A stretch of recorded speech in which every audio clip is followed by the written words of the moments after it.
Hi, I'm Scott Stein, and believe me, I wanted to like the 13-inch MacBook Pro. I really did. In fact, I owned the very first 2008 MacBook in the unibody aluminum design, and it has been a very successful, very portable, and frequently in the past, powerhouse-type product. Unfortunately, in the 2012 iterations, it's kind of the MacBook in the middle, where you got that 15-inch Retina Display MacBook Pro, you got the cool MacBook Air, and then you have this model. At $1199, it's the same price as last year for the entry configuration, which gets you a new third-generation Core i5 processor, which is the Intel Ivy Bridge chipset. You also get a 500 gigabyte hard drive, 4 gigs of RAM. And you also get USB 3 ports as opposed to USB 2. What else do you get? That's kind of it. The design is the same, the battery life is still great at 7 hours, but the rest of the feature set is kind of locked in. You have an optical drive.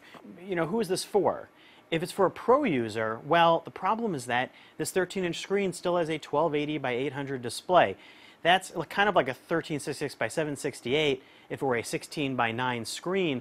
But hey, you've got a Retina display option now, or you've got higher res displays on other laptops. This is called a Pro. You're also lacking discrete graphics. Now, the new Intel HD 4000 graphics that are built in are better than last year's built-in graphics on the 13-inch Pro, so that's a plus.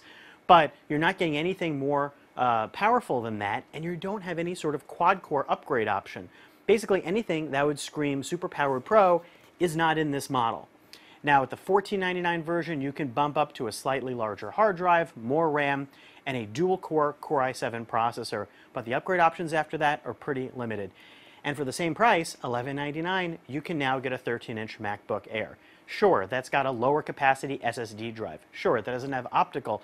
And sure, it doesn't have as many ports or Ethernet, but it performed in our tests pretty equivalently, close enough that we call them about the same.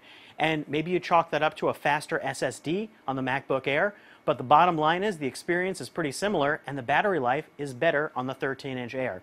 This is a year where it feels like this is a tweener product. If you want something more powerful, that's a Mac, look at the 15-inch MacBook Pro, which has a quad-core processor, NVIDIA graphics, a much faster and more powerful machine. Or if you have $2,000 to drop, take a look at that Retina Display MacBook Pro if you dare. But if you want something portable and you're looking 13-inch, you probably want to take a look at that 13-inch Air. I'm Scott Stein, and that's a look at the 2012 13-inch MacBook Pro.